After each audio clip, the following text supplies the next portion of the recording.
آسمان اور آسمانی کتابیں، قرآن میں اس کا تذکرہ، آسمان اور آسمانی کتابیں۔ کوئی چیز قرآن حکیم نے ایسی بیان نہیں کی جس میں حکمتیں نہ ہوں، پروردگار عالم کی ثنائی کا بیان نہ ہو۔ اللہ ہم سے یہ چاہتا ہے کہ ہم اس کی صنعتوں پر غور کریں۔ ہم نے غور شروع کر دیا احکامات پر، احکامات کی تحقیقات میں لگ گئے۔ احکامات ماننے کے لیے ہیں، عمل کرنے کے لیے ہیں، اور صنعت غور و فکر کے لیے ہے۔ قرآن حکیم میں 721 جگہ پر صنعت پر غور و فکر کا حکم ملتا ہے، اور اللہ کے سب سے پسندیدہ لوگ وہ ہیں جو کھڑے بیٹھے کروٹوں کے بل اس کی کریشن پر غور کرتے ہیں۔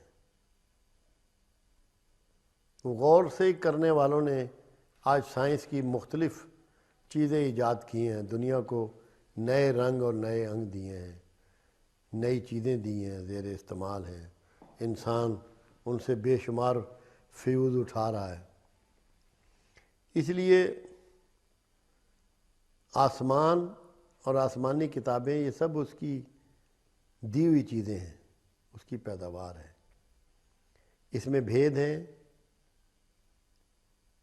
غور و فکر کی ضرورت ہے۔ یہ سمجھنے کی ضرورت ہے کہ اللہ نے آسمان کیوں بنایا اور آسمانی کتابیں کیوں نازل کی۔ وہی تو ہے جس نے زمین میں سب چیزیں تمہارے لیے پیدا کیں اور پھر آسمانوں کی طرف متوجہ ہوا اور ان کو 7 آسمان بنا دیا، اور وہ ہر چیز سے خبردار ہے۔ سورہ بقرہ آیت نمبر 29۔ آپ کیونکہ زمین پہ ہیں، مخاطب آپ ہیں، تو پہلے زمین کی بات کر رہا ہے۔ زمینیں بھی 7 ہیں، مگر یہاں صرف تذکرہ 7 آسمانوں کا کیا ہے، کیونکہ ہمارا موضوع بھی آسمان ہے۔ اللہ ایسا خبیر و بصیر ہے کہ کوئی چیز اس سے پوشیدہ نہیں، نہ زمین میں اور نہ آسمان میں۔ آل عمران سورۃ نمبر 5۔ اپنی دیکھنے کی، سننے کی، جاننے کی، معلومات کی آپ کو حیثیت بتا رہا ہے۔ آپ تو اس دیوار کے پرلی طرف کیا ہے یہ بھی نہیں جانتے۔ وہ زمینوں کی بھی ہر چیز کا جاننے والا ہے اور پیدا کرنے والا ہے، اور آسمانوں کی بھی ہر چیز کا جاننے والا اور پیدا کرنے والا ہے۔ مقصد یہی ہے کہ آپ دل سے اللہ پہ ایمان لائیں اور ڈریں اور خوف کھائیں، اور جواب دہی کا تصور آپ کے پیش نظر رہے۔ اللہ وہی تو ہے جس نے ستونوں کے بغیر آسمان جیسے کہ تم دیکھتے ہو اتنے اونچے بنائے، پھر عرش پر جا ٹھہرا اور سورج اور چاند کو کام میں لگا دیا۔ ہر ایک معین میعاد تک گردش کر رہا ہے۔ وہی ہے دنیا کے کاموں کا انتظام کرتا ہے۔ اس طرح وہ اپنی آیتیں کھول کھول کر بیان کرتا ہے تاکہ تم اپنے پروردگار کے روبرو جانے کا یقین کرو۔ سورہ رعد آیت نمبر 2۔ اینڈ کیا ہوا کہ تاکہ تم اپنے پروردگار کے روبرو جانے کا یقین کرو۔ اپنی ساری صنعت، اتنی بڑی پروڈکشن، زمین و آسمان، پھر عرش پہ ٹھہرنا، پھر چاند کو اور سورج کو کام میں لگانا۔ ہم نے تو کبھی یہ بھی نہیں سوچا کہ چاند اور سورج کیا کیا کام کرتے ہیں، یا صرف یہی ہے کہ روشنی دیتے ہیں۔ بے شمار کام ان کے ذمے ہیں۔ یہ بڑی بگ کریشنز ہیں اللہ کی۔ ایسے نہیں اللہ نے بطور خاص ان کو مینشن کر دیا اس میں۔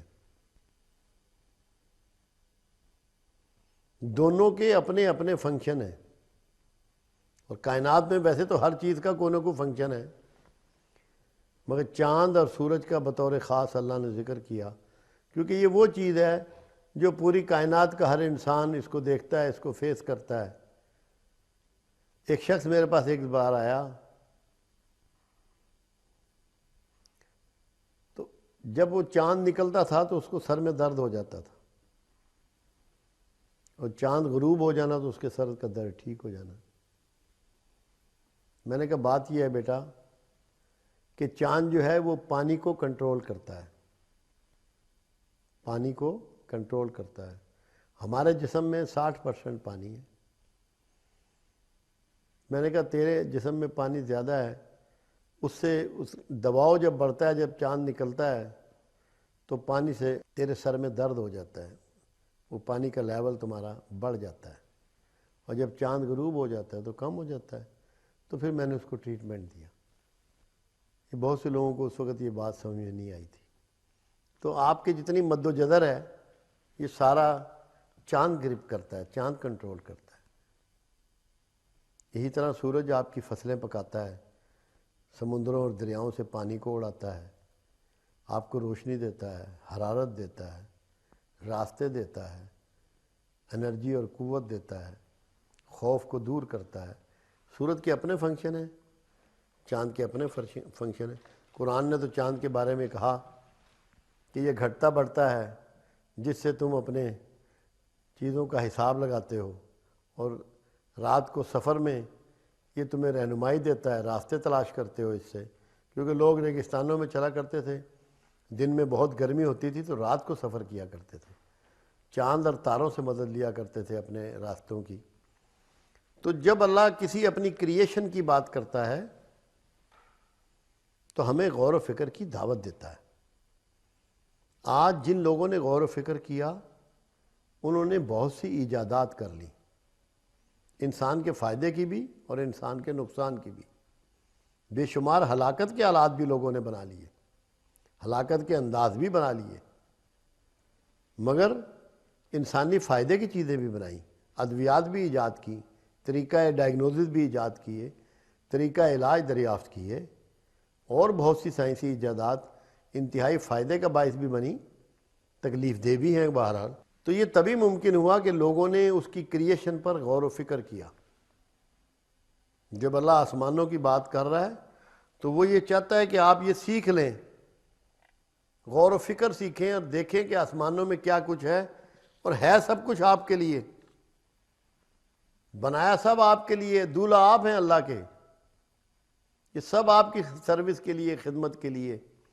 جب اللہ نے تمام مخلوقات سے آپ کو سجدہ کرایا تھا تو یہی مقصد تھا کہ یہ ساری چیزیں آپ کے تسخیر میں آئیں گی، جس سے چاہو کام لینا، جس کو چاہو فرما بردار بنا دینا۔ یہ تو جو شعور والے لوگ ہیں وہ اس میں کامیاب ہیں، اور ہم لوگوں نے کیونکہ علم حاصل نہیں کیا، ہم تو قرآن کو بھی نہیں سیکھا، قرآن کا فہم حاصل نہیں کیا، قرآن کو ہم ثواب کے لیے پڑھتے رہے۔